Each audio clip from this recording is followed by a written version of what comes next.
this light, even though it'll bounce off and then. Nah, I think it should be fine. You I sure? don't know. Yeah, maybe it's just me. I think it's just me that feels like it's darker in here. Maybe it's just my mood. No. go change out of the all black. Like that's usually my vibe. Yeah. And I feel like I'm in like a summer fit. Well, it is summer, but Okay, we'll restart. really? Yeah. I didn't mean it for real. Oh. Like you could stay like I don't know. Well, now that you said to change. Do you want to change or are you comfortable like this? I'm comfortable like Okay, this. stay like that. No. You said I should change. No, it's fine. It's fine. Welcome back, guys, to another episode of the Cousin Connection podcast. I survived, y'all. For We those made of it. y'all who don't know, Amir is basically on life support for the past week. I was on life support, basically. Okay, it wasn't that bad. So, what? Okay, well, we missed a couple weeks, okay? Yeah, The it was like first an unintentional hiatus. Yeah, the first one is because, we were out here living life in the middle of Spain, out in the heat, seeing the views, seeing the architecture, all that, taking it all in. I wanted to record an episode, but Well, it was like playing. it was like in the middle of like we were also in Switzerland and going through like 3 different cities in Spain, and Amir was like, it was like 11:45 p.m. after like a long day of walking, and Amir looks at me, he's like, "You want to record an episode right now?" And I was like, "No." To be honest, no. Yeah. I don't think we would have had much energy. Plus, I feel like because we didn't record, what was it 2 weeks ago? Yeah. We have so much to talk about, right? We have do. like We do. 2/3 of the trip that we have to recap with you guys, which I feel like. But I want to talk about like the last thing that happened, because I feel like. Oh, you're going in reverse order? Yeah, I just want to talk about that because that was like the biggest thing that happened. It kind of explains sort of why we missed last week. Not really, but like it's sort of part of it. So, we, as you know, like we did our whole trip. It was a round trip. So we started in Sweden, then we went to Switzerland, then we went to Spain, did our thing there, and then flew back to Sweden to kind of use that as our flying back point or whatever. And the night before, we were like, you know what, let's just go and get something a little safe, quote unquote safe.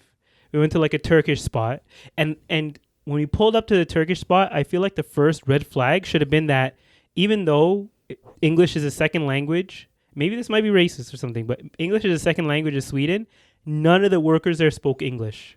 None of them. It's either you spoke Turkish or you spoke Swedish. The guy like kinda. No, maybe they did speak it. They just never made an attempt to it. To the point where the person behind us, there was this lady behind us who like was interpreting for us and telling us, like, I was clearly talking to the guy. I was like, I don't understand what you're saying. And he just kept saying it in Swedish to me, like not even making an attempt to make it. I don't know what was behind that. Now I'm going all negative. Okay. I'm already in a bad mood. So, that was happening, and we got the food. I got some like doner. I was playing it safe. Okay. And the food was it wasn't like top 5 or anything, but it's not like it was the worst thing I ever had. It was doner, right? Or doner. I don't know how you Doner. They spelled it DONER. So Doner, yeah.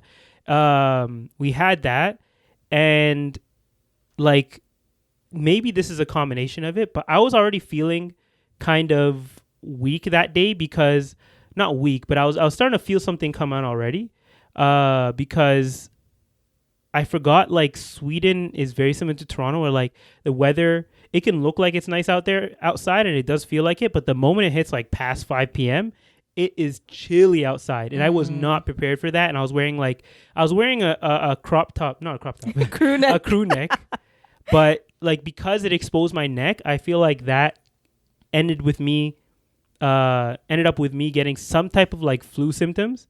So that night, like I started feeling it. I knew it was coming because as we were eating the food, I started getting like that body chill thing where like everything starts to become a little bit more sensitive. And as the night went on and we got back after eating, my whole body felt like completely body aches everywhere. Yeah. And because we were flying out at like 4 o'clock in the morning, or we were flying out at 6 o'clock, but we had to leave the place at like 3 o'clock in the morning. We didn't have much time to sleep. So we all like packed up early and we got ready to go. But as everybody was going to sleep, I was trying to sleep. It got to almost like its pinnacle point, and I literally didn't sleep one wink that night. Like I closed my eyes. I looked like if someone saw me, it looked like I was sleeping, but I was literally just suffering the whole night, like shaking, and like I couldn't. It was just complete pain. Like no matter what I did, no matter how I moved, I was just in pain. And we woke up at I was already awake. Everybody was waking up. I was like trying to like force myself to at least get like 30 minutes or something, at least until the alarm went off. And then I couldn't sleep more than that, but I just got nothing. But ironically, I don't know what it was. I don't know, maybe my body knew that like it was time to go and the adrenaline started hitting me. I felt nothing. By the time we got to the vehicle, to the Uber to get to the airport, I actually felt like I was 90% better. Like I didn't have as many body aches. Even you saw me. I was like talking fine and everything. Yeah. I started like vlogging up again because we were vlogging this whole trip. And when we got to the airport, we had like a few more hours. And you can see I was playing around. I was chilling. Like my appetite was coming back. I was eating stuff. Well, what? Did you forget? Well, we'll get into the specifics of the airport later, but like you survived off of that protein bar that I had. Oh yeah. No, when you gave me the protein bar, like that's because I couldn't eat after like when I was feeling weird or whatever, right? Like yeah, we were like in the line and you were like, I'm so hungry, I'm gonna die. Oh yeah, exactly. Like you know those feelings, right? Where you're so hungry, you feel nauseous from how hungry you are. Yeah. And yeah, she gave me her protein bar. You know, shout out to Sarah. She held me down for that time because the security was really just so messed up, and we can get into that later too. Yeah. So we went through the whole like airport process, or not airport, the security process, and I was feeling fine even then. And then we got onto the plane because it was supposed to be one stop. So we would stop in Copenhagen, and then from Copenhagen we would fly back to Toronto. And in that time, from that flight, from going from Stockholm to Copenhagen, it came back full force. Like I was in pain. I had the worst headache I've ever felt in my life. Like when I say headache, I mean like I was trying to play it off, but when we got off the flight to Copenhagen, when we got off at Copenhagen, I was about to like fall over from how dizzy I was. Yeah, you looked a little rough. I was like done. I don't think I've ever felt the pain like that. And we had a 5-hour layover. And we were like, before I got these weird symptoms or whatever. Sorry, I forgot to mention also the signs of the stomach issue started at the airport in Stockholm because I had to go to the washroom, but when I went to the washroom, like nothing was coming out. Like it was like constipation at that point. And I didn't want to think about it too much because I was already in pain.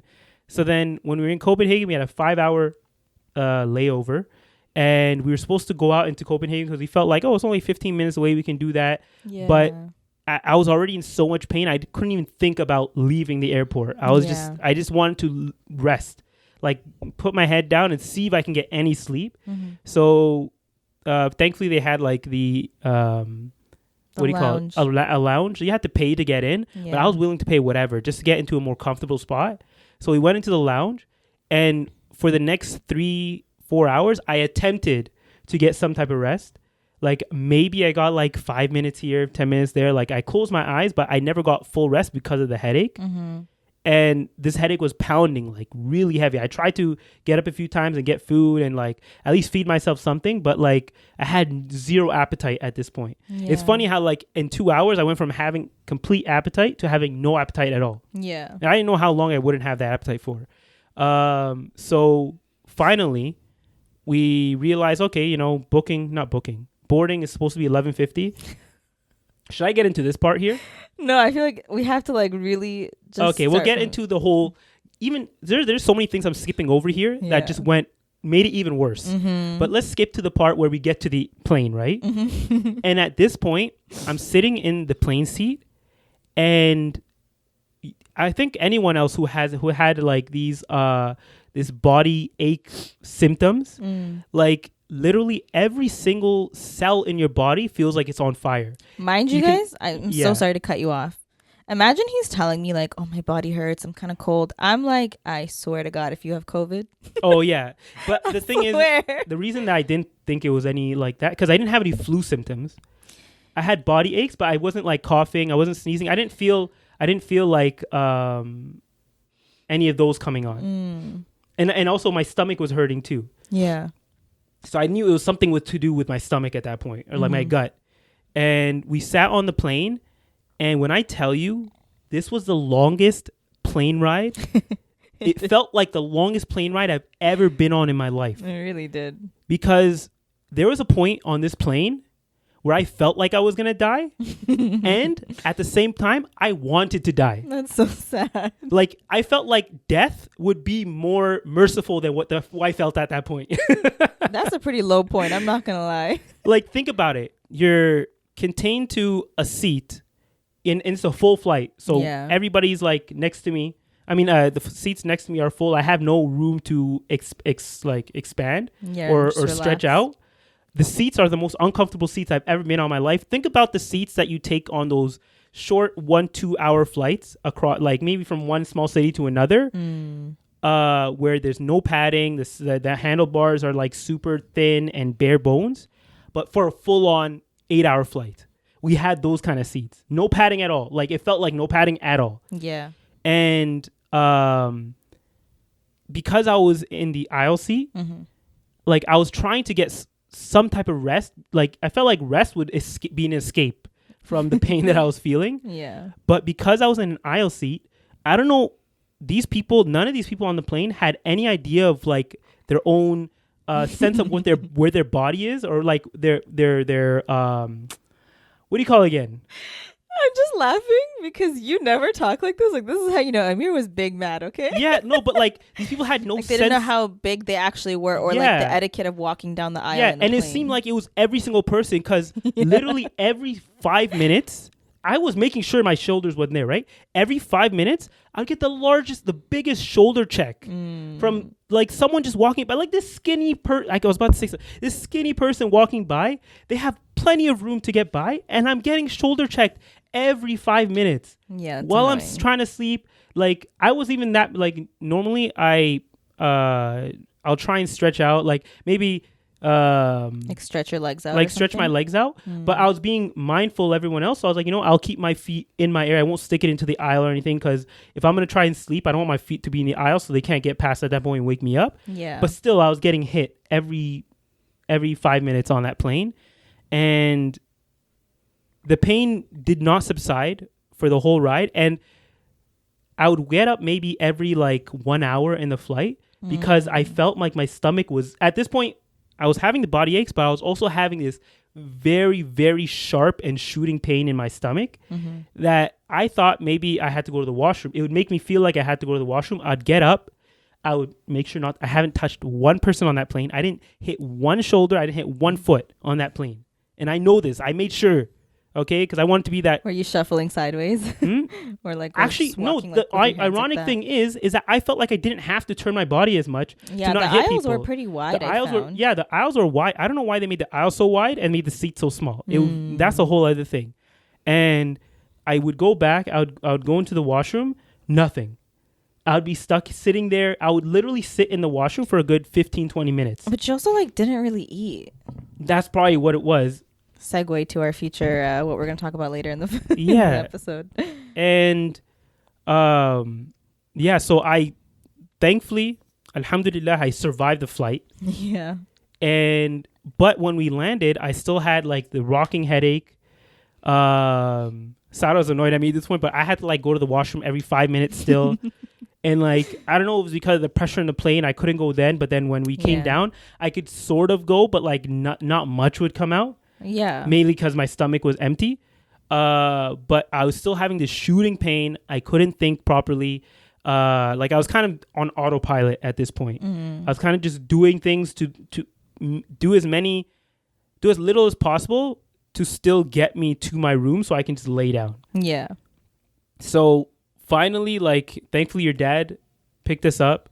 He drove us to the house. I was like, I was trying to make conversation, but I was just in so much pain at that point that I couldn't think properly. I got out of.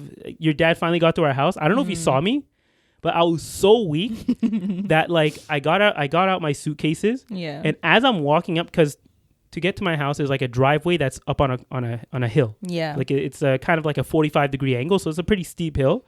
Just to get up that hill, it took me like 2 minutes. Why didn't you just ask us for help? Slow.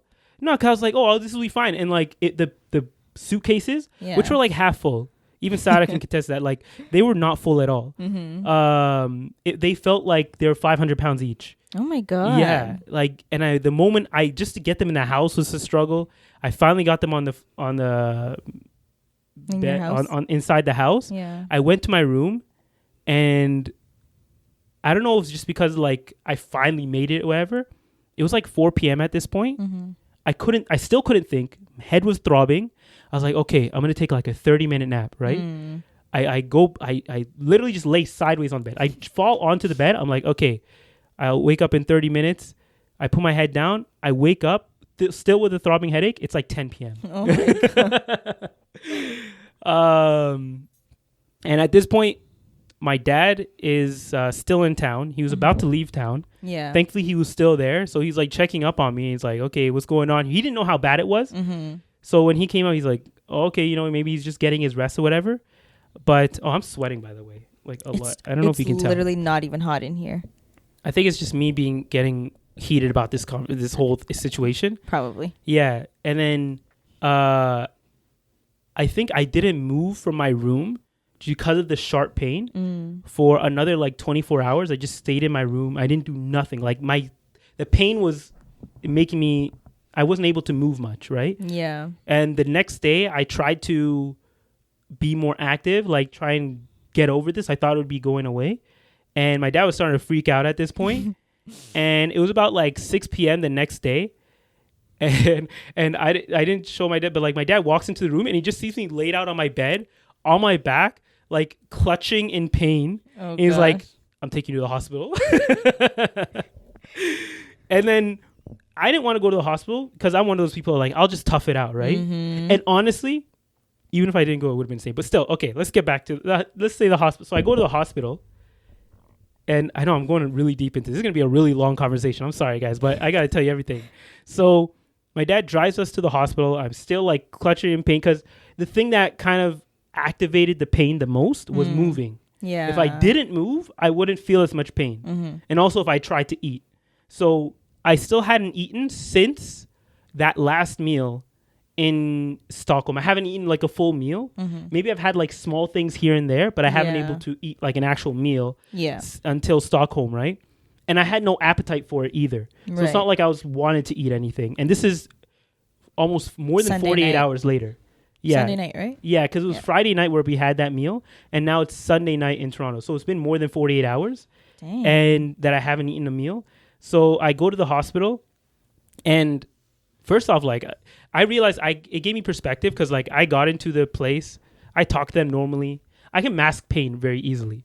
So number one rule for like Toronto hospitals is like you gotta act like you're dying if you want to be seen right away. Well, speaking of that, there was a guy in front of me who literally was dying. Like he was having a stroke in front of me. Oh my God. On the plane, not in the plane, in the emergency room. Yeah, like he was like clutching the back of his head. And the funny thing is, or not the funny thing, but like the weird thing is that like they still like check the woman who was checking him, like checking him normally. Like, okay, so what are you feeling? What's wrong with you? He's like, I think I'm having a stroke. And she's like, okay. And she like got his like card or whatever. He's like breathing hard, like clutching in pain and everything. And he wasn't walking properly. He's fully bent over. And then she like gets information and she's like, okay, just sit over there in the, the waiting area and we'll have someone come in and take a look at you.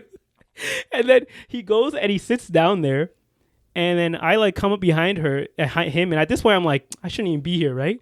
So I like say, I'm like, yeah, just sharp pains in my stomach, can't really move much, but I thought I'd come and check it out, what's going on. I give her my information. She's like, okay, go and wait over there.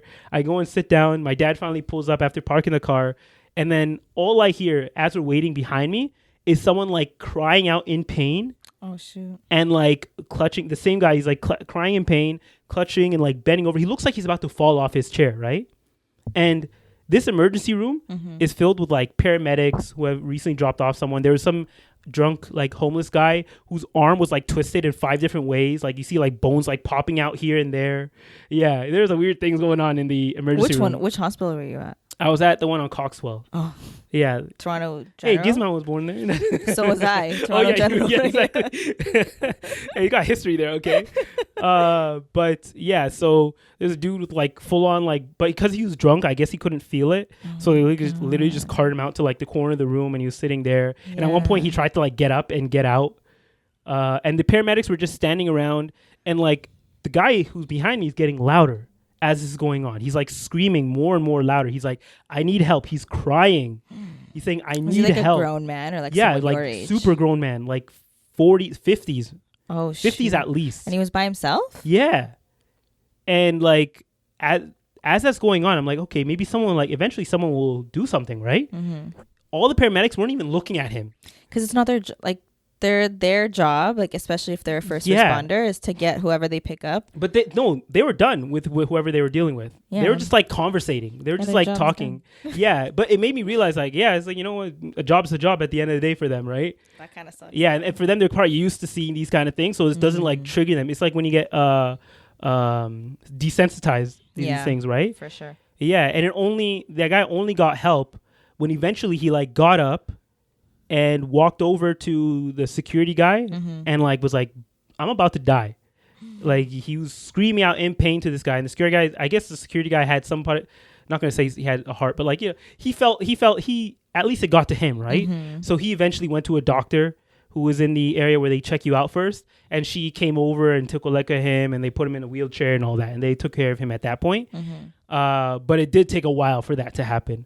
And then I'm here like sitting down with my stomach pains, and I wasn't feeling it because the stomach pains would come once every 10 minutes. Yeah. So I would be perfect. I would look like I have nothing wrong with me, and then 1 minute later I would be like clutched over in pain. Thankfully, like in that time where I wasn't in pain, like they called me up, they took my blood pressure, my temperature. They said, yeah, you're fine. It's not like you have a fever or anything like that. And then I went into like have you ever been through the emergency room? I haven't, but like I saw like, you know, the process of it. Yeah. Okay, yeah. So then they checked me out. They said, okay, you seem okay or whatever. And they put me to this other room. It's like a little private room with a curtain, right? Before that, there's like the room where you wait for the doctor. Okay, yeah. Yeah, with other people. And I was sitting there, and I was like, okay, you know, maybe I'll be here for like 30 minutes or whatever. And the room was, you know, fairly full. Like almost all the seats were taken. I'm like, okay, you know, maybe they don't take them too long to do this thing.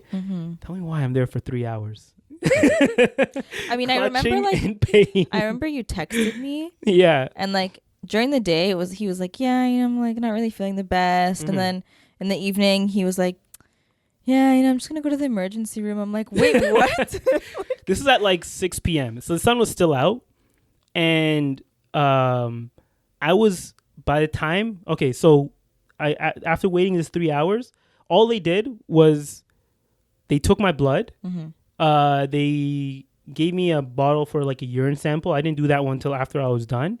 And then they put me in a room where they made me change to the gown or whatever.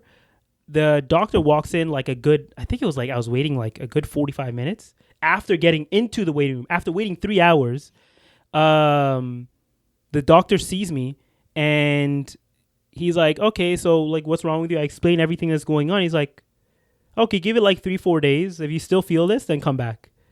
And they gave me a couple of antibiotics, and they gave me some fluids. Like they gave me the IV for the fluids, and I was out of there. I got there at 6 p.m.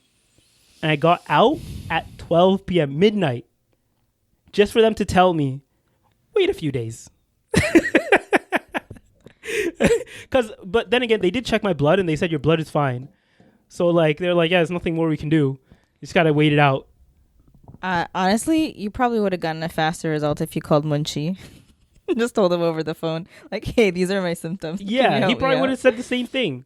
But I think it was more like, I did it more to just like make sure like everything was good. Not for me, honestly. It was make sure my dad felt okay because he was leaving the next day. No, but like think about it from his perspective, right? Like you just came back. It's not like you to sleep for 24 hours straight. Yeah, you know what I mean? So he was like, I'm about to go on a 2-week trip. Exactly. And, you know, like Amir's mom also isn't here. Yeah, she was freaking out too. Oh, yeah. She called me a couple times. Exactly. So she's like, can you go? I think it was just to give them ease, like, okay, I'm not going to die. Like he thought it was your appendix? My appendix. Yeah. But then the doctor when I told him that, he's like, your appendix on your side. Where's your pain? I'm like, in the middle. He's like, it's not your appendix. I'm like, okay, that clears that up. Yeah. So, but so I spent, after getting home, it took me until Friday. So it's been a week now for me to get back an appetite. So in those days from Friday, I think I had one more meal. And even that meal I didn't complete. So in a week span, I had a total of 1.5 meals. And the rest of it was water. Oh, nothing. You just drank what? I just drank water. When I say I had no appetite, I know, but you need to like feed your body some sort of nutrients in order to I tried to have protein shakes or like something with some type of nutrients, but like in a week and a half I didn't have. And the thing is, I had no desire to eat. Like if I never ate anything in that week, I would have felt fine, which is so weird. It's the weirdest thing to lose your appetite completely. Exactly. Yeah. And even for me, I was trying to force things down because like I know this is not right. Yeah. But I just like had no desire to eat. My body wasn't telling me to eat anything. I just wanted to clear whatever was in me, right? And thankfully by Friday, or literally 2 days ago. 2 days ago, yeah. I felt like 90% better. I went to the gym, like I was doing in the gym. I was super weak, of course. And I still have like the pain a little bit, but it's like 1/10 of what it used to be. Yeah. And my appetite still comes in and out. Like I don't eat, like now I'm just eating because I know I have to eat. Yeah. But like even yesterday, like I fell asleep after only eating maybe a meal and a half. So that's probably why you also kind of feel a little weak-ish. Exactly. Yeah, because I don't have the energy for it, right? Yeah. Yeah, so it's been a tumultuous week. Amir was going through it. You know what's crazy, though? Yeah. We had the same thing, did we not? I'm pretty sure you and I ordered the same thing. And alhamdulillah, I felt fine. But I was kind of low-key scared, like, oh, shoot, like, whatever Amir has is not going to come for me. Yeah. And so I, crazy enough, was like so careful of what I was eating this past week because I didn't want to. Maybe you might got some. Yeah, so I was like, I don't want to like mess it up. Because it wasn't only me technically. Like Gizman also got even a little Gizman sick. also got a little bit of sick. But she didn't have done. What did she have? Didn't she have the same thing? She had chicken. Oh, I thought she had the same thing. I don't know. Maybe the whole. I don't want to badmouth the whole place. Okay. But like it wasn't that good, to be honest. It wasn't like the best, and that's the only common denominator between her and I. And we're the only people who got sick, and that was the last meal we had before we got sick. So, that's true. And we took different flights going back. Yeah. So it wouldn't have been like what we ate on the flight. Yeah. Right. So we didn't even eat on the flight. I'll blame myself for this. I will take accountability because when our moms were first planning this trip, initially the trip was actually supposed to be just the two of them, but I feel like they have like travel anxiety and they haven't really traveled much outside of like going straight to Ethiopia. And so they first actually like they pressured me to join them. And I was like, I thought ahead. I'm like, they're going to see their sister. So the three of them will have a good time, but I'm just going to be twiddling my thumbs. So I then pressured Amir to join. And then obviously like, Gizman, we kind of knew that she was going to go to Europe. So in my head, I'm like, maybe we can just leave them and then Amir and I can just go somewhere else and meet Aisha or something. I don't know why I just called her Aisha. We got to give them context for who Gizman is. Yeah, I think even though they know at this point, yeah. So because I was kind of like, I wasn't procrastinating, but like I was trying to get a discount from my work through Air Canada, but then the Air Canada prices were like disgustingly high. And so I was kind of just monitoring prices. And then eventually I found it was still pretty pricey, but like a decently priced flight using Scandinavian Airlines, SAS, which I've never flown. Amir's never flown. Like no one's ever flown that before, but I was like, all right, this looks like it's decent. Yeah. I should have known when they double charged my credit card and they refused to pay me back, and I'm still fighting that now. Really? Yeah. What? Yeah. They refused to give me my money back. And so now I'm going through my bank to like appeal the charge. But that's going to take another 20 business days. So annoying. But I should have known then that it was messed up. But normally, okay, when you guys like book a flight with whatever airlines, I'm like, unless you're doing it through a travel agent, I think they're called, and you pick like a halal meal or whatever, normally they have options. It's usually chicken or fish or meat or veggies or whatever the case is, right? tell me why we get on this flight and I can't remember what that first meal was. Like it was like chicken and rice, I think. And so they give it to us, and we didn't even like think to like ask. We just didn't know what it was until I think you got it first because we were all sitting together, remember? And you were like, "Oh, is this like what is this?" No, I think I asked them what the options were or something like that. Like we had it on our thing, remember? And then we had to give it back. Oh, okay, yeah. And you were like, what is it? And then the lady told him it was chicken, and you're like, "Oh, we don't like. Can you give us something else? We don't eat chicken." And she's like, "Well, that's all we have." And so I think she said like there was one fish, and then we gave that one to my mom, and then Amir and I literally had their dry ass salad, some like basic ass cake, and crackers and bread. Yeah, and they were nice enough to give us an extra roll of bread. So nice, so nice of for them. an 8-hour flight. And I'm pretty sure we spoke about this in the last episode that we recorded, where for breakfast it was like a egg and cheese on an English muffin, and Amir. When the lady gave Amir his sandwich, he dropped it. I know that wasn't intentional. No, it wasn't, but you know. But he could have just like reached down and grabbed it. God got me, man. But then she was like, "It's okay, fine. Just leave it. I'll give you another one." And then like I think right before we landed, he was like really digging. No, I literally just waited like 2 seconds. But it was like, I got up. It was like after we ate it, you're like, "Hold on a sec," and then he just like reached down. He grabbed it. I was desperate. Okay, I was hungry.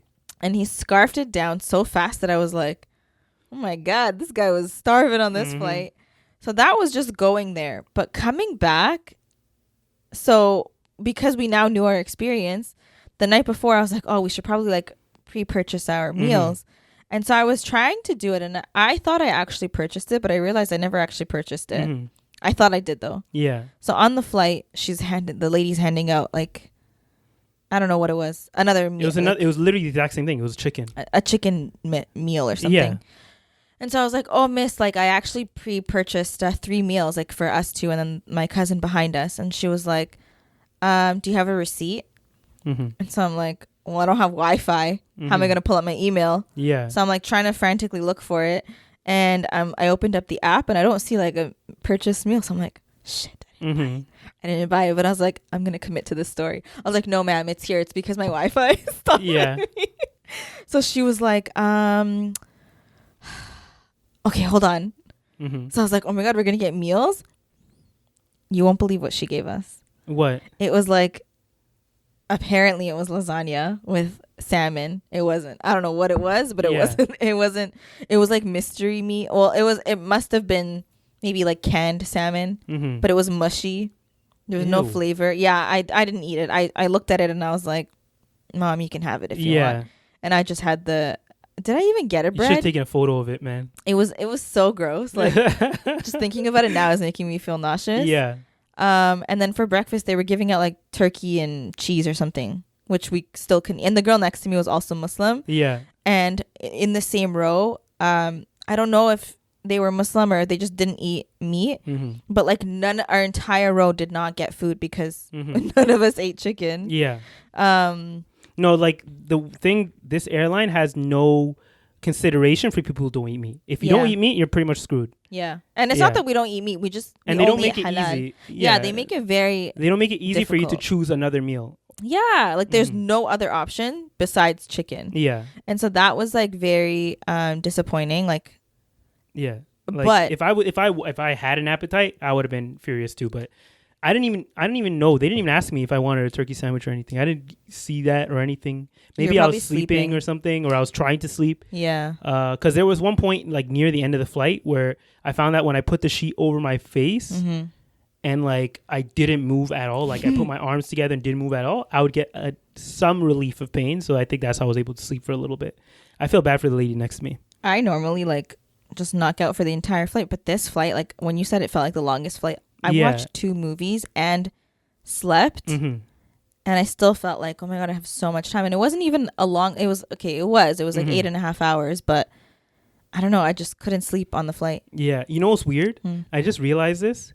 I was so invested or like so in my head for that whole flight from the pain that I didn't watch anything. I didn't listen to anything. Did you just sit I there? literally just suffered. Why? Because I couldn't, like, you don't think straight when you're in that much pain, right? Yeah. So I was literally just like suffering and like trying to close my eyes and just like let it pass. Oh gosh. Yeah, sorry, not to make it about me again, okay? No. It's about how, and weren't the seats uncomfortable for you? Yeah, I hated it. My neck was in pain. Oh yeah, also like I guess because of all the walking and I was wearing really bad shoes for walking the entire trip, that the flight home, like because of how much my feet swelled up, I was like in pain. Like it actually hurt so bad that I was just like uncomfortable the entire flight. Like I just didn't, it wasn't a good time. And then I was like, is it really, like, I don't even think it would even be worth paying more to like upgrade to business class, because I'm sure like the business class didn't even look that nice when I walked by it. I was like, it's not worth it to me. But it looked like they had a cooler chef. And because he had the white jacket on. Yeah, and they closed off the area so you couldn't see. They always do that though. Yeah, I guess so. Crazy how they separate you like that, but it's like modern day segregation. I could tell they were annoyed too, because like we didn't even talk about like our transfer to that flight. I know. Okay. I know we're all over the place, but like I actually have to tell you guys about this. So when we were in that lounge and waiting for a few hours, we thought we had plenty of time because it said boarding time 11:50. Yeah, like it very clearly said boarding time, not gate closes. It said boarding time was 11:50. So at around like 11:20, Amir was like, "Oh, like should we get up now?" I was like, "Oh, we have like 35 minutes, like or 30 minutes or so. Yeah, like we can chill, you know." And it wasn't until like 11:45. Because we haven't left the airport. So logically speaking, we already knew where our gate was. Yeah. We were just going to walk there and it's fine. Exactly. Mind you, the Copenhagen airport is like under construction. I've never walked so... Do you remember when we got off the flight, how far we had to walk? Yeah. It felt like we walked in that airport almost as long as we've walked in all of like Spain in a day. So imagine... We now know where our gate is. Okay, we looked it up on the screen. Yeah, and it's but 11, this is after all of that. This is 11:45 that we got up, right? Yeah. So we get up and we're like, okay, we know where we're going. And there's this big like crowd. I'm like, we're supposed to go in that direction. Why is there such a big crowd? And then it said passport control. And I was like, passport control? Why are we going through passport control? We didn't even leave the airport. Like, I'm so confused. So then we're like standing in the line. I'm like, oh, we're going to miss this flight. It's like 11:48. Like, what do we do? So like, Amir, we're looking at a sea of people in front of us, like a good like and 150 like people, 2 or 3 gate agents, and nothing is moving. Right. And so then Amir's like, nah, hold on, let me go talk to one of the workers here. I went up to the first hijabi I saw. Oh, did you talk to the hijabi? Yeah, I was like, if someone's gonna help us, it's gonna be another Muslim. Did you say assalamu alaikum? I did. So then Amir comes back, he's like, Sada, let's go. So then we're like, okay. And we got the VIP treatment for once. And we were like basically put into the front of the line. They quickly stamped up our passports and then we were like speed walking. Yeah, but before even that, like when I talked to that girl, I was like, she's like, okay, which flight are, like when I told her, okay, our flight's by the way, she's like, which flight are you going to go on? I'm like, we're going to Toronto. She looks up. I look up too. I look at the sign. It says Toronto flight closed. And I didn't see that part. Gate closed. And I wouldn't have seen like, that. Gate closed. It was like 11:45 or something like that at that point. It's like, that doesn't make sense. And she's like, at that point, her eyes got wide, and that's when she started rushing. So I called you guys. I was like, come now. Oh like, my I literally like, was like telling you guys, like, do whatever you can to get through this crowd. Is that why the lady was like, you guys need to run? Yeah. Okay. So after they stamped our passports, and I grabbed all 3 of ours, and I was like, guys, run. And so I felt like we ran for like a good like 2 minutes. Yeah. We were like sprinting to this gate. We get there. It's clearly empty. And then there's I don't know what they're called, gate agents. Yeah. Like the lady who checks your passport before you get on the plane. Yeah. And she was like, where are you guys coming from? And then we're like, the lounge. In the most rude tone I've ever heard. Where are you guys coming from? And we were like, the lounge. And she's like, no. Is this a connecting flight? And I was like, yeah. From Stockholm. And she's like, you were here sorry, I feel like I'm clipping the mic. No, it's all good. But like she was like yelling at us, like, she's like, you were here all day. Think of like a mother scolding her child. She was speaking in that tone. Yeah, she's like, you were here all day. Why are you the last ones on the flight? Mind you, there was like a guy in a wheelchair next to us also checking in, and I'm like, we're technically not the last ones because he's right there. So she's like, why are you guys the last ones? You should have been here early. I'm like, ma'am, it's literally 11. I think at this point it was like 11:58. Yeah. So I'm like, it's 11:58. Yeah. I was like, it's only 8 minutes into boarding, and the app literally says 11:50 boarding. And you showed time. it to her. You're like, I was like, look at this. And she did not care. She was like, it doesn't matter. You should have been here early. I'm like, it says 11:50. Like, she's so lucky that like if I yelled at her or like cussed her out, I feel like we probably would have been kicked off the because she was like threatening us with our bags. She's like, they took. She's on the phone. She's like, we took your bags off the flight already. Now I'm gonna have to do some work and get them to put your bags back onto the plane. I'm like, why would they take our bags off the plane? I guess because they like, and you know, okay, so normally, and I've seen this happen in many, many, many airports where they check the passengers and they make an announcement on the PA system. I didn't hear any announcement. So she's screaming at us, and I'm like, ma'am, it says 11:50 boarding. We're only 8 minutes late, and like we're like group 5. Like relax, okay? So anyways, we now are getting on the flight, and of course it's fully like packed up, right? And this is where I was like genuinely like so irked right now, because I don't know if like maybe it's because I've traveled enough times now to know how to like efficiently put my bag in the overhead compartment. But what irks me is when people put their effing suitcases horizontally so that it takes up the most amount of space. And you know that one bag with the lunch bag attached to it? Oh yeah. It was the guy that was, and I was like, sir, I'm about to rip out your stupid ass lunch bag. Like, come here and fix your damn shit. I was so mad. And then eventually, like, because there was absolutely no space above our seats. Yeah. Amir, my mom, and I all had to like put our bags in like the business class area.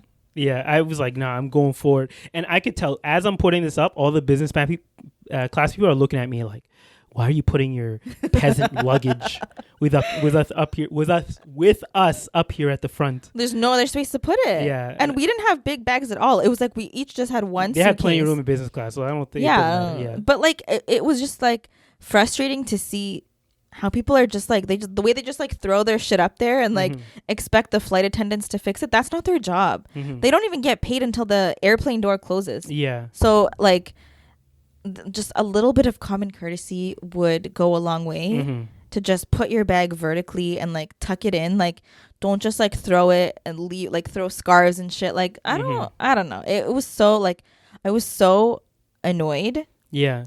And I think now it's also like the fact that you know that if it's a busy flight, there's not going to be enough room for all of the carry-on luggage. Yeah. Like planes are not made for every person to have carry-on luggage like it should be.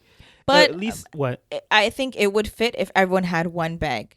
But people will do like they'll have their suitcase and okay, I know some flights are now getting strict about the suitcase sizes, but some of them are still getting away with these like oversized like massive ass suitcases or backpacks or whatever. And for longer flights they're more forgiving.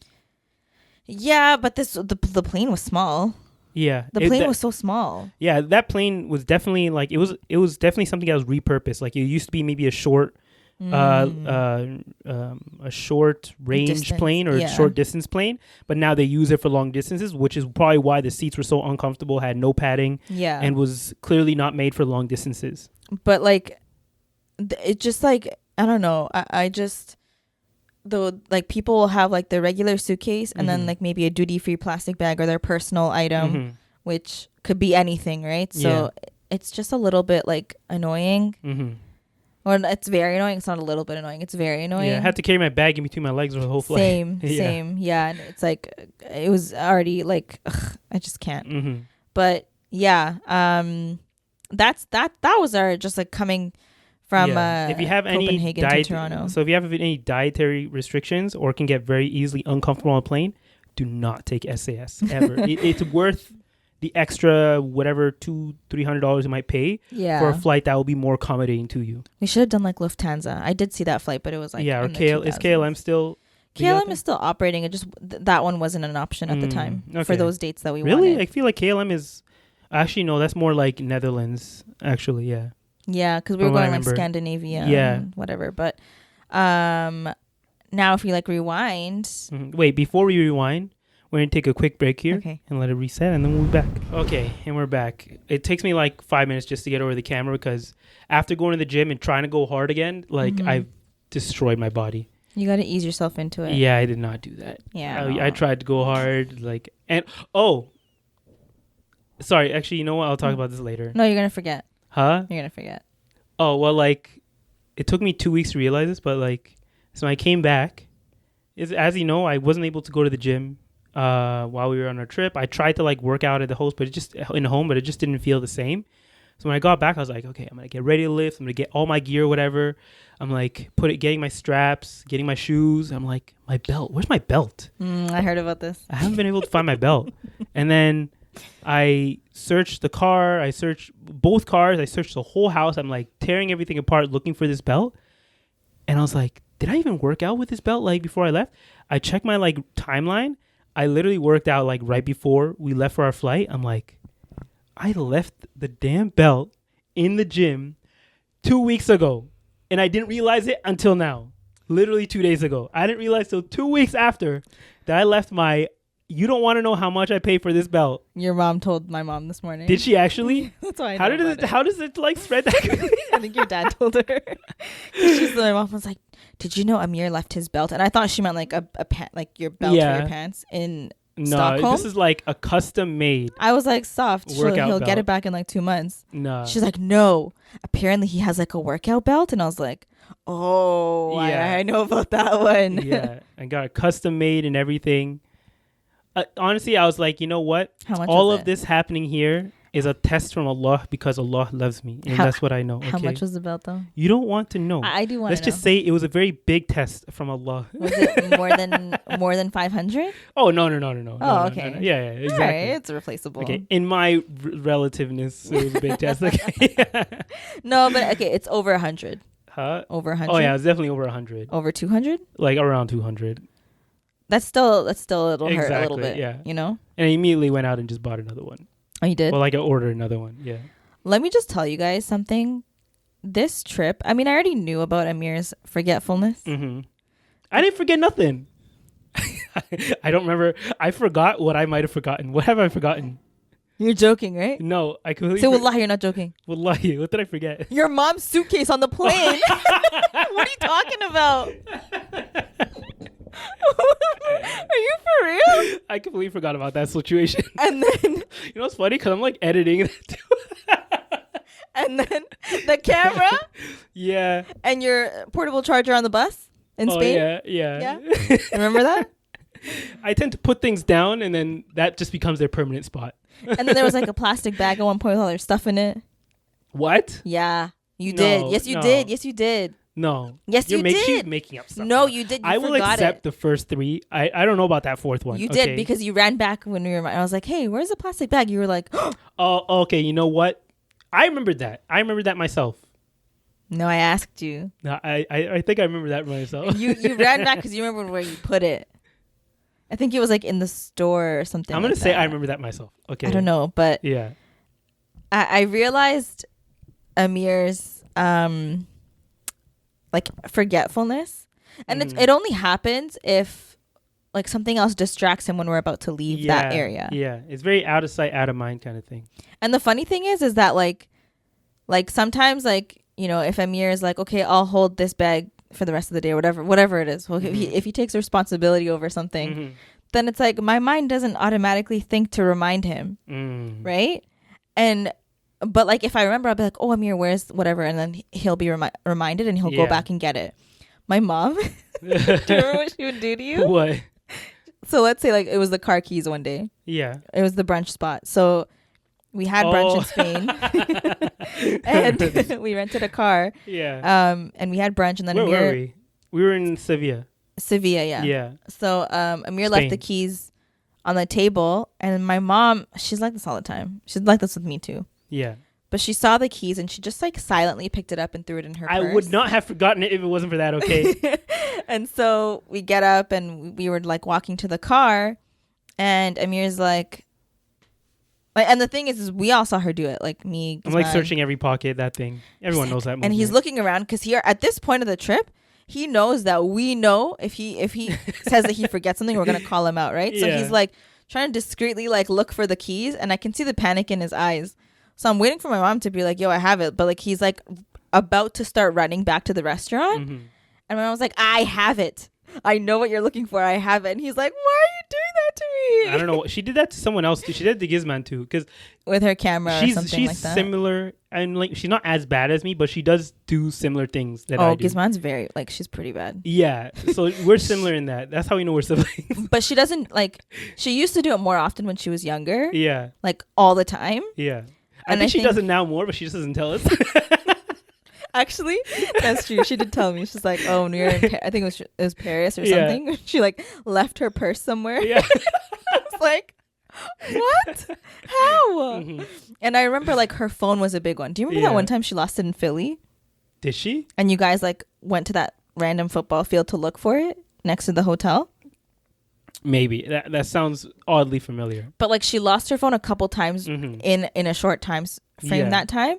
That I was like, you know, maybe you need like one of those chain necklace thingies that attach to your phone. Apple AirTags on everything now. Like, I'm saying. And so, yeah, I realized then, like, you really... I've always been forgetful. I literally told you my pants story. No, I know. And I know you're forgetful, but it, like, seems like it's... Every time you've told me, it always, like... Although it seems often, it just doesn't seem often enough that I have to worry for you. Yeah. But this time I started worrying. Like I was like, shit, you better start eating your almonds. Yeah. And to get back to the suitcase thing. Okay. That wasn't my fault.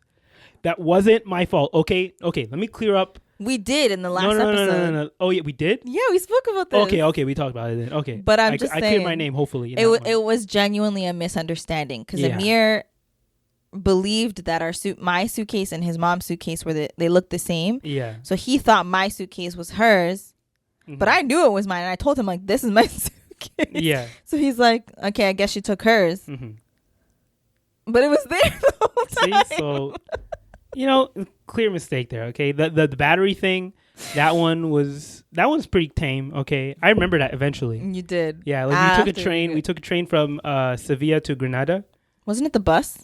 Huh? No, it was the train. Bus? We took the train to the thing, airport. But no, yeah, you forgot it on the bus, not the train. No, I forgot on the train. I remember this because the reason I remember this is because we were literally on the back of the train, like all the way at the end. You were right? at the front. No, we were in the back for the train. Back? Yeah, oh, okay. I remember this because the moment I remembered, like that was the longest run of my life. First off, because we were in Spain and like. The people here, because this is like not near the main cities or anything, we were in small town areas. Like none of them really spoke English, right? So this guy just sees like a crazed black man run up to him at the front of the train and be like, "Battery." and thankfully he was cool enough to be like, "Okay," and he let me onto the train, and then I'm sprinting down the middle of this train, going between like cart to cart, and the cleaners are on the other side, and they see like a dude sprinting towards them. Oh my god! Speaking English, being like, I'm trying to explain to them as I'm running towards them. I forgot my battery on the train. I'm not running towards you for any other reason. I just need to get my battery. And then like the cleaner sees me, and then as I'm like passing cleaners, one of them was in the washroom cleaning that one, and he opened the door and got spooked. He's like freaked out. He's like, "Oh shit!" Oh no! I felt so bad, and then I tried to explain in English again, but I don't know if they understood me. I was like, "A battery," so I was like, let me just get in and get out. Yeah. I got to my seat. Thankfully, my battery was still there. I pulled it out of that pocket, the pouch. If I put anything in that pouch, 80% chance I'm gonna forget it. 90% chance he's gonna forget it. So I took it out, like jumped out. Thankfully, the back door was open, so I didn't even have to do that. So then I jumped out. Or no, it wasn't open. The guy pressed a button for me, and I was able to get out. Yeah, and then I had to run back. He did the walk of shame because he didn't tell us that he forgot. He just said, "I saw him." He was like, "Yeah," and then just ran. Bolted. So we were like, our moms were like, "He must have forgotten something. He definitely forgot something." And then he comes back like 5-10 minutes later. Yeah, and he's just like smiling, and we're like, "What'd you forget?" He's like, "Well, who said I forgot something?" And we're like, "What'd you forget?" Yeah, my portable charger. Yeah, exactly. So it happens here and there, but I've learned to accept it. I've learned to accept it as just a character trait, or like, but like it gives me so much anxiety. Sheet. What? It gives me so much anxiety. It gives you anxiety. For me, it's like I'm kind of like used to it at this point. No, because I travel with you, and now I'm like, I don't forget like super important, or like the thing is that now because I know I'm like that, for super important things, I'll put them in places where there's no way I can forget them. Yeah. You know what I mean? Like, if I have a passport, I'll put it in the bag that I carry with me everywhere. Like, I never forget my bag. Yeah. Or I'll just take it from you. I'm like, I'll just hold your passport. For the most part, I'll keep it on me. Okay, whatever. Okay, chill. Okay, I don't forget my passport. Okay. You sure? Huh? Pretty sure you forgot it. I've never forgotten my passport. Oh, that was Gizman. I was gonna say who forgot their passport on their way to the border. Oh yeah. See, so yeah, so it's not only me. Okay, guys, it's not only me. It's sibling. It's a sibling thing. It's for both of us. Okay, and we knew we were connected as siblings because this is a weird thing that happened. Do you remember this? Yeah. We were like, we were packing in the living room, and I don't know what was going on. There was just a certain cadence to how I think it was you speaking or like something was going on in the background, and it was following like a certain beat. And randomly, so something was like, shoot, what was it? I don't remember what the tune was. No. But like it was the Addams Family tune. Okay. That thing? Yeah, but okay, so like let's say it was the Addams Family tune, because I'm pretty sure it was something surrounding about that. But there was just a beat that something in the background went like that. Mm-hmm. And at the exact same moment, this was 10 seconds after that sound. Yeah. Nothing else has been done. We're all just packaging. At the exact same moment, both me and Gizman like start humming that tune and saying it out loud at the exact same cadence, at the exact same beat. Like, it was the weirdest. It was like sibling telepathy to another level, to the point where we both looked at each other and just died laughing for a good 5 minutes. I was like, what the hell? What was that? Like, when I say it's the most random, like, it was nothing related to that song except for it had the same beat, and there are 1,000 other things that could have that same beat. But we chose this one very obscure, like, theme song from the Addams Family of all things. So random. To both hum and say out loud at the exact same moment. Like, not like one started before the other. At the exact same moment, randomly 10 seconds after. Just that thing. I don't know if that happens to anyone else with their siblings, where you just do something. And that happens a lot with us. Yeah. There's a lot of times where we'll either say the same thing, react the same way. So if you have a sibling, let us know. And they don't have to be a twin or anything. Just let us know if there's anything that you guys like just end up doing at the exact same time, if that's ever happened to you. Because, it was just has that ever happened to you? With Sabri? No? I'm trying to think. You would know. It's happened to us enough times for it to be a weird thing.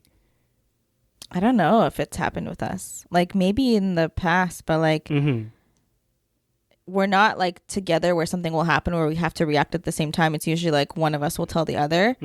And like, I wouldn't call this telepathy, but like, you know how you'll know the way that someone will react. Like, sometimes I'll tell you things and I know how you'll react, like Gizman or whatever. Like, and that's just because you know that person. But I don't know if we've ever like, if something happened to us while we were both there at the same time. Maybe, you know what it is? Maybe it's because you guys are also further apart in age.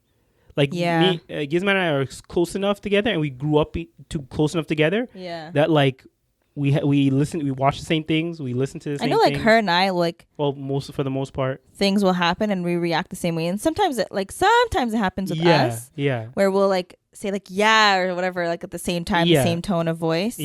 But I don't know, Sabri is also like a different generation. Yeah, he is. Okay. He's older than us, so but that just freaked us out, and like we couldn't believe it for a good 5-10 minutes. I know. We were just like, wow, what, like, it was so just, I don't know. It happens a lot, but that one was just like so obscure that we couldn't even believe that we both thought of the same reference at the same time. I know, and I just sat there like, what the hell just happened? Like, what was that? Yeah. Oh my God.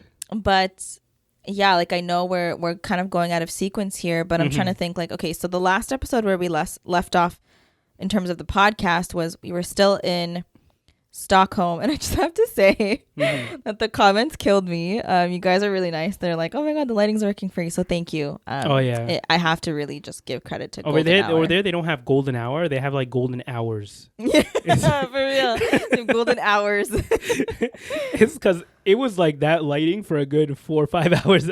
Yeah, I mean, it was, granted, when we were filming that, like, we were freezing. I'm surprised we didn't get sick. I was wearing a sweater, so it was good. I was cold. Oh, okay. I was like cold.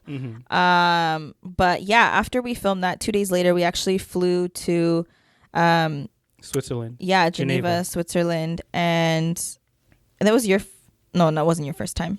No, it was my second time. Yeah, so it was both of our second times, but we haven't been in a very long time. Oh yeah, I haven't been since I was like 13. Oh wow. Yeah, exactly. Okay. Yeah, so it was nice to just like reunite with our cousins and go around. And like in Switzerland, Geneva, we actually have a lot of our mom's side family there. We have like well, when I say a lot, I mean, yeah, I guess because it's two of her brothers and their families, and also our cousin, who moved there from Ethiopia. So we had, and like and then they have their kids. Yeah. So like we were rolling deep. We really were and then our friends that we knew there too. Yeah, we were rolling deep out there. And I know we didn't even get to see like everybody that we knew, but like those that we did see, like we were like around a lot of people. Exactly. And it was just like honestly like good vibes. So like even now when people are like, oh, which one did you like out of the three? I'm like, I liked them all for different reasons. Like, yeah. Sweden, I would say I liked Stockholm because of like how easy it was to get around. Like it's so easy. Yeah. Geneva, I feel like we liked because like we were around family and friends, and like it was just a good time. And then Spain, I feel like I honestly loved Spain because of like how much we learned, and I just felt like normally on vacation, like if you're going, it depends on the type of vacation actually. If you're going to relax, like there's not that much mental stimulation. Yeah. But in this case where we got a little bit of the relaxing, we got a little bit of the family time, and this was like our time to actually just like explore and learn new things. And I feel like we were able to do that really well in Spain, and I'm so happy that we were able to get that tour guide. Yeah, because she made the trip for me. Yeah, the tour guide, because when we went to Spain, we went for the reason to like learn a lot about the Islamic history that surrounds Spain. So we went specifically to Sevilla, Cordoba, and Granada. Yeah. Which Granada is not in South America. There is a country. There is a country in South America called Granada, but we did not go there. We went to the one in Spain. It's a Caribbean, not Caribbean. Yeah. Sorry. Yeah. And those three cities have a lot of, and there are other cities, but these ones have like the biggest to offer when it comes to the Islamic history or learning about it.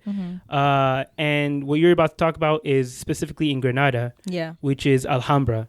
And thankfully Gizmo or Aisha was able to secure a specifically Muslim guide, because unfortunately because it has Islamic history, but because of course the Muslims were kicked out and it was taken over by the Catholic Church or just the Christians in general. What was the princess's name again? It's like a common, very princessy. Antoinette? No, not Antoinette. No. Isabel? Isabel. Yeah. Isabel and Fernando? Fernandez? Yeah, it was one of those guys. Something like that. You know, those people. Well, yeah. We vlogged about it, and you'll see our recap there. Yeah, but because of that, like a lot of the tour guides don't really mention the Islamic part of it. They'll mention the architecture, and small things about Islam. But the tour guide we got was like fully like going hard on like all the Islamic details that take she part really in went into depth architecture there. Yeah, like she explained, because part of the richness of the architecture is that there was a lot of like Arabic calligraphy. There were a lot of like literally every corner of the Alhambra Palace. There's a reminder of God and the religion, and like the biggest reminder was that everything happens with the help of God, and nothing that we are blessed with comes to us without the help of God. And so like I loved that, and like whether it was good things or bad things, like for example like the courtroom where like I guess legal decisions were made and stuff. I think there was a reminder to be just as Allah is the most just. Like, subhanallah, like, it and like the blew my mind. Is all intentional architecture. Yeah, that's the word. Like, you'll see, what is it? 4 rivers in a room. And like... You mean the gardens? Yeah, in the gardens. There are 4 gardens. And like, it could, to any person, it might just be, okay, they have 4 gardens in here. But the reason they have 4 gardens in there is to represent the gardens of paradise that are promised to like the Muslims. Well, 2 of them are promised them, and then I forget what was the doubling up on it. I searched it earlier, and now I'm forgetting it. So it's from Surah Ar-Rahman. Yeah. And I can't remember the actual verse, but in one of the verses, basically the believers are promised 2 gardens in paradise if they are basically like fulfilling their obligations as a believer. And then later on in the surah of that chapter, it mentions that, and if you, I'm paraphrasing here, so but if you do the good deeds, then 2 more gardens will be promised to the believers. And so but that's just to like give an example of how just seeing that alone, like it might seem like very there's not much to it to just a simple person, but a lot of it does have some deep roots in like Islamic knowledge and history and our teachings. Yeah. But yeah, so I mean, I know we're like kind of skimming through the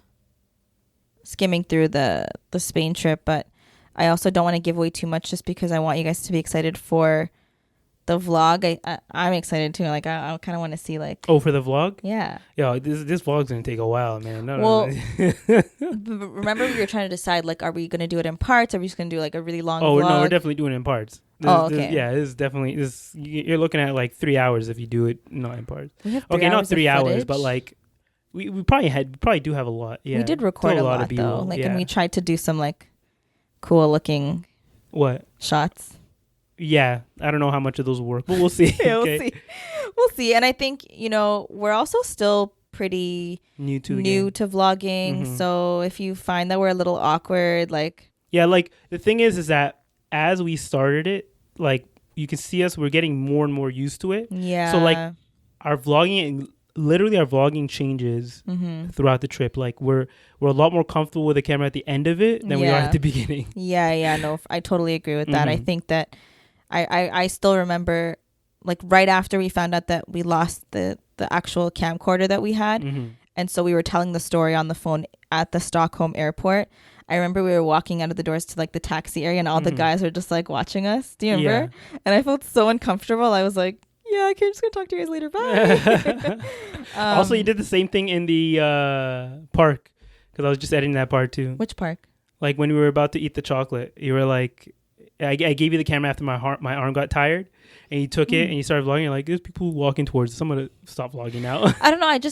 I think I'm still getting used to that. And I'm sure that as we continue to vlog, even the rest of the summer or whatever we get up to, we'll be able to find like our style and our creative, like the creative side of our brain will be able to like pre-plan shots, for example, if we wanted to make it more like aesthetically pleasing. And of course, we're always open to your feedback too. So like, you don't have to overthink things though. You just I know. Go with the flow. I know. But and we all can't be Casey Neistat out here. I know, but you can still be inspired and like, produce footage that's like probably not as good as his, but maybe one day it'll be. Let's speak it into the existence. Inshallah. But yeah, when we were in Switzerland, I'm gonna bring this up because I know Amir is gonna remember and be like, "Yeah, Sarah." What? So we actually were planning to go to the chocolate factory. And so the day before, like one of the days. Oh, yeah. Oh, my God. And so the day before this plan, we were shopping. Was it just you? It was just me walking and through you. Old Town. And Amir was like, oh, I really want to get some chocolate. I'm like, why are we going to waste money on chocolate today when we can just like get all the chocolate at the factory tomorrow? I walked in so many chocolate shops and just walked out because of that. And he was like, fine. Yeah, you're right. And then we didn't end up going to the factory. And I think it was like, 6 or 7 p.m. and like everything closes early in Europe. And so we realized like oh shit, we didn't get chocolate and we're leaving tomorrow morning at like 6 a.m. because I don't know, like past me just decided to book all of our tickets, all of our flights for 6 a.m. Oh for yeah. some Also, reason. When you're planning a trip in Europe, just plan everything ahead of time. Yeah. Like get your flights ahead of time. You're gonna be saving yourself like hundreds of euros. And so then our friend who honestly, like, I feel like she made our trip. Yeah. Like Hayat really hooked it up. So if you're listening to this, Hayat, we miss you. Shout out to you. But she was like, oh, you know what? Like, I'll take you guys, no problem. And so we went to the Union Station of Geneva, basically. Yeah, and they had like a grocery store. Yeah. And so we just kind of like, now looking back, I wish I bought more chocolate. Yeah, me too. That chocolate was good. It was so good. The milk chocolate? Yeah. So now I'm going to text our cousins because they're coming soon. Oh, yeah, exactly. Bring us more milk chocolate.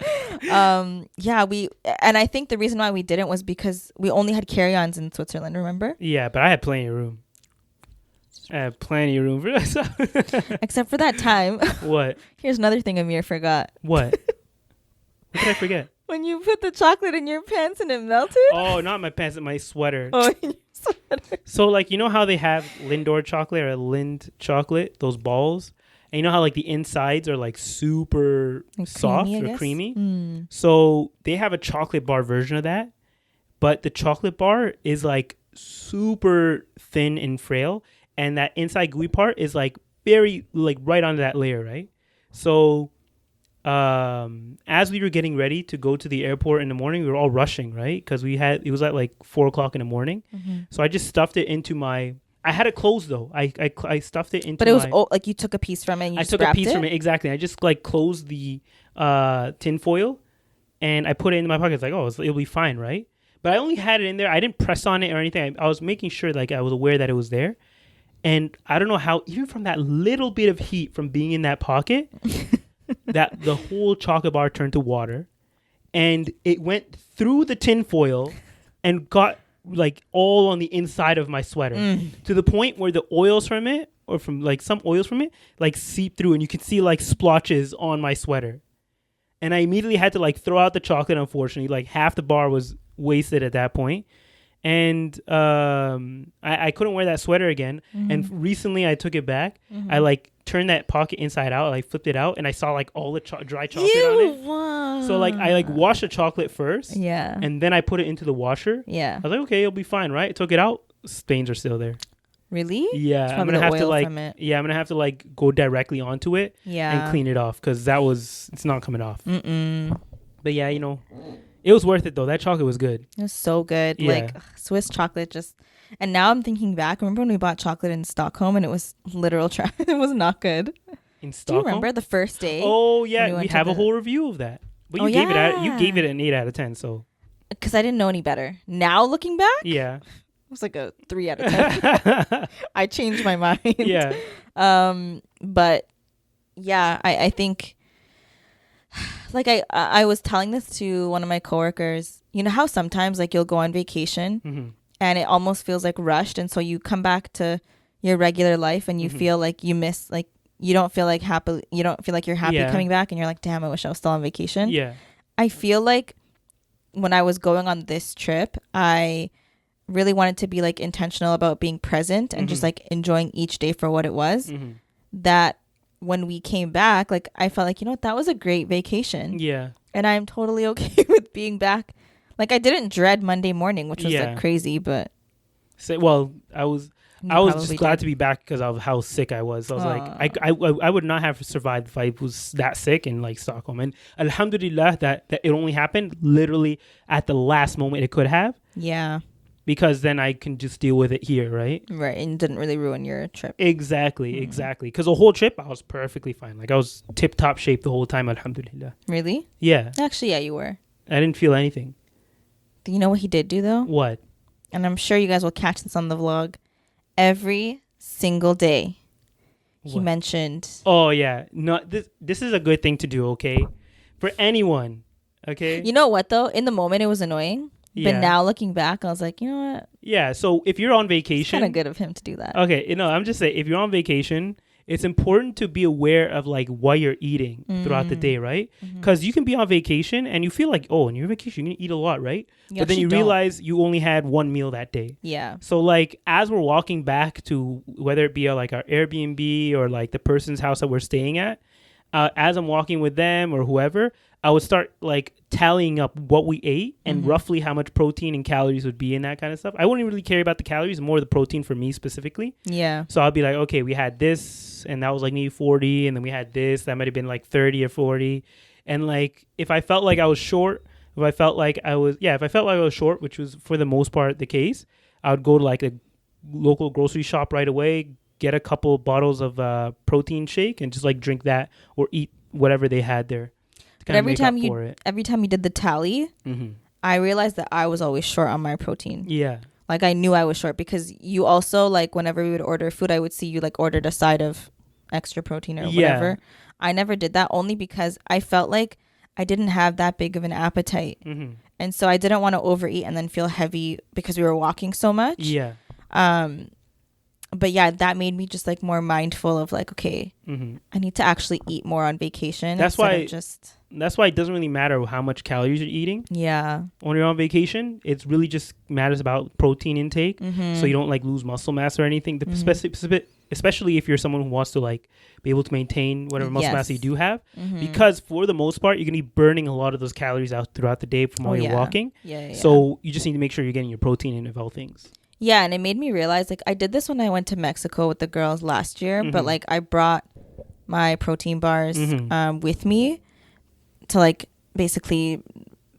keep on track? Keep on track, yeah. Like, because I would keep track of what I ate, and if I knew that I was short, I would just have a protein bar, because it was, like, 20, 30 grams of protein. And I didn't do that for this trip, but also, like, this trip, like, it came at the perfect time, but it was just really busy beforehand that I didn't really plan for it. And so now I'm like, you know what? The next time I go on vacation, I'm actually going to just like pre-plan. Yeah, because since like she mentioned earlier, like we weren't planning on going on this trip to begin with. Yeah. And it all felt sort of last minute. We weren't prepared at all. We really weren't. For what we were going to be doing, where we're going. Like the most we were prepared for was Spain of all things.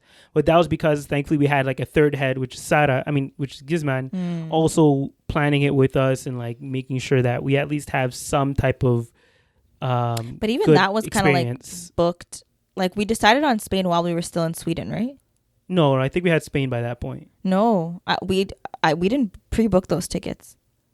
Oh no, but we knew that we were going. We just didn't book them yet.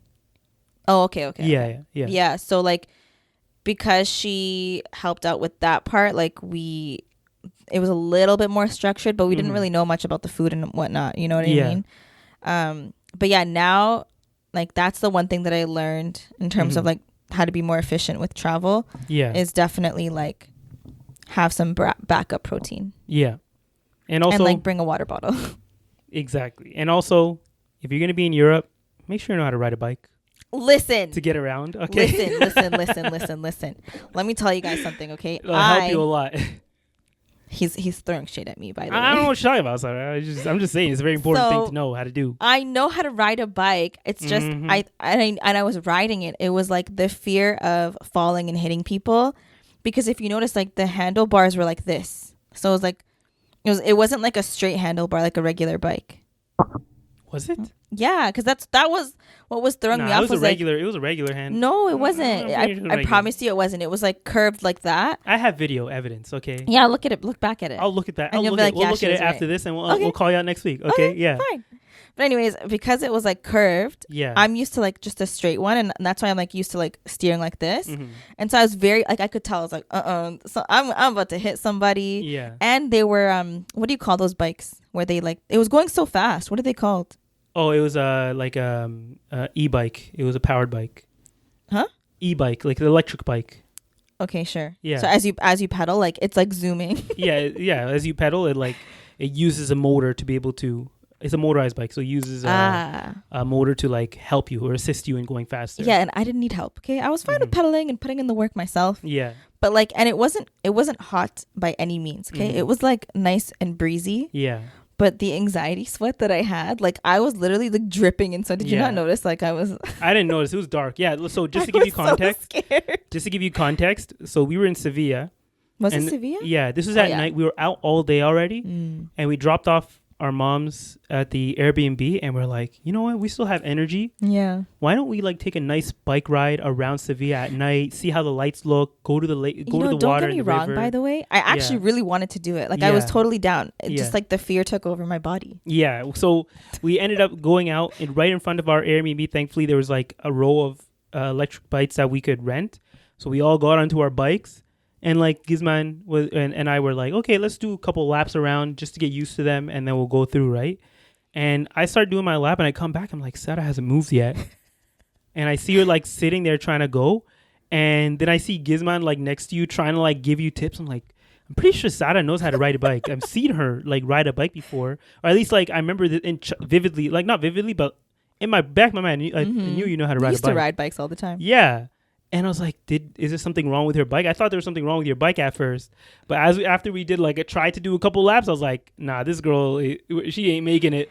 But there's you know what? I think like after that experience and then after that, I was like, you know what?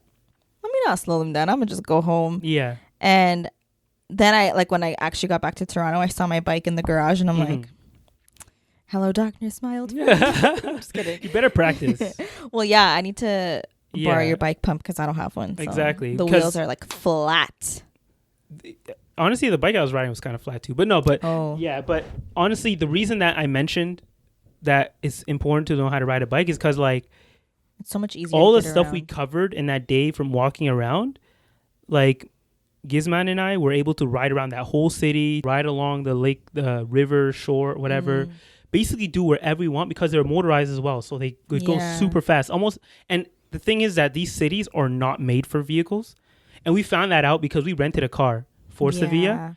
And when I say like these streets were made for like just the size of like a nice compact car, it's just the size. There was one point where we were literally like, my wheels were touching.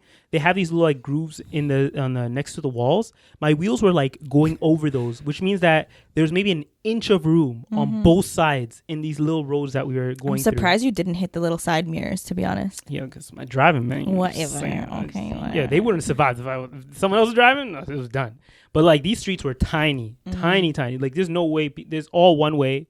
There are people walking on these streets too, to the point where those streets are so small that as you're coming, people are like stepping into those like little side doors, like the doors to the houses. They have a little space there. They'll step there and wait for you to pass. So definitely better to just get a bike and ride that around the city if you want to see it a little bit faster. And for most European cities, it's going to be like that. Yeah, and I feel like a lot of people ride their bikes there. Like I love that. Like I love that about culture. Yeah, that culture. I just wish I wasn't so scared. Yeah, they don't build cities like that here in the West or like in Canada or North America in general. They don't put urban planning is not really a focus, if that makes sense. Yeah, I know. And that's a whole other thing. Yeah, but we've been going on for a long time here. There's a lot more we can probably talk about, but we'll just save that for next week. Yeah. But yeah, hopefully this was entertaining for y'all. I know we were gone for 2 weeks, a little bit of hiatus, but we're back. We are. Back in business. Also, I don't know if we've even acknowledged this because I'm pretty sure it happened as we were traveling, but we hit 5,000 subscribers. Did we not do that on the last episode? I don't know. Yeah, it's all blur. We didn't. But yeah, 5,000 subscribers. Thank you guys. Shout out to y'all. Yeah, we love all 5,000 of you. We missed you. And for those of you, because there's still a big chunk of you who keep coming back to our channel and watching our videos, but choosing not to subscribe or give us a thumbs up. So we are asking you nicely to be part of the under 10K club. And I think that'll probably be when we do our next giveaway. Because we already did one for 3K. Yeah, so we did 10K. One so quickly or so close to 5K. We were like, yeah. So like, we do appreciate you guys, trust me. But like 5K, I think, we'll do something big, inshallah. 10K, you mean? Sorry, 10K. That's what I meant. So yeah, join and be part of the club and subscribe for more videos. We're going to have a lot of more content this summer. Now that I'm feeling better and can actually like stomach sitting down for more than a couple hours, I'll actually start like putting out the content. Because, you guys are used to the clips and everything, but my brain was not ready to make clips in this state of mind. So it's all good. We're back now. inshallah, you'll see a little bit more of that coming out now. So yeah. Other than that, we'll see y'all next week. Bye. Bye.